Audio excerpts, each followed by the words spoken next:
আসসালামু আলাইকুম। জীবন বদলে দেওয়ার মতো কিছু উপদেশ। ১. ৩ সময়ে ঘুমানো থেকে বিরত থাকুন। ১. ফজরের পর থেকে সূর্য উদয় পর্যন্ত। ২. আসর থেকে মাগরিব পর্যন্ত। ৩. মাগরিব থেকে এশার পর্যন্ত। এই ৩ সময় আপনি ঘুম গেলে আপনার সৌন্দর্য এবং রিজিক কমে যাবে। ২. নিজের ভুলের জন্য অন্তত ১০০ বার আল্লাহর কাছে অনুতপ্ত হন, আস্তাগফিরুল্লাহ পড়ুন। ৩. সপ্তাহে ১ দিন হলেও তাহাজ্জুদ সালাত আদায় করুন। ৪. যা কিছু আছে নিজের সেটা নিয়ে সন্তুষ্ট থাকুন। আলহামদুলিল্লাহ বলে শুকরিয়া আদায় করুন। তাহলে আল্লাহ আরও রিজিক বৃদ্ধি করে দিবেন ইনশাআল্লাহ। ৫. সহজে কাউকে বিশ্বাস করা থেকে বিরত থাকুন। ৬. বেশি ঘুমাবেন না, এতে আপনার স্মৃতিশক্তি কমে যেতে পারে।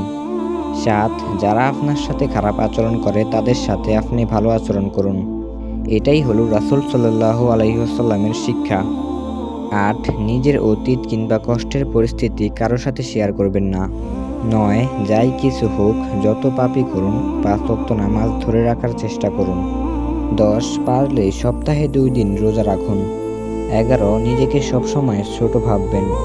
তখন দেখবেন আল্লাহ মানুষের চোখে আপনাকে বড় বানিয়ে দিয়েছে ইনশাআল্লাহ। ১২. প্রতি রাতে ঘুমানোর আগে সূরা মুলক পড়ে ঘুমাবেন। এটা আপনার কবরের আযাব হতে রক্ষা করবে ইনশাআল্লাহ। ১৩. সবাইকে খুশি করা ছেড়ে দিন। পৃথিবীর মানুষকে খুশি করা সম্ভব নয়, বরং আল্লাহকে সন্তুষ্টি করা সহজ। ১৪. প্রতিদিন ১ পারা হলেও কোরআন তেলাওয়াত করুন।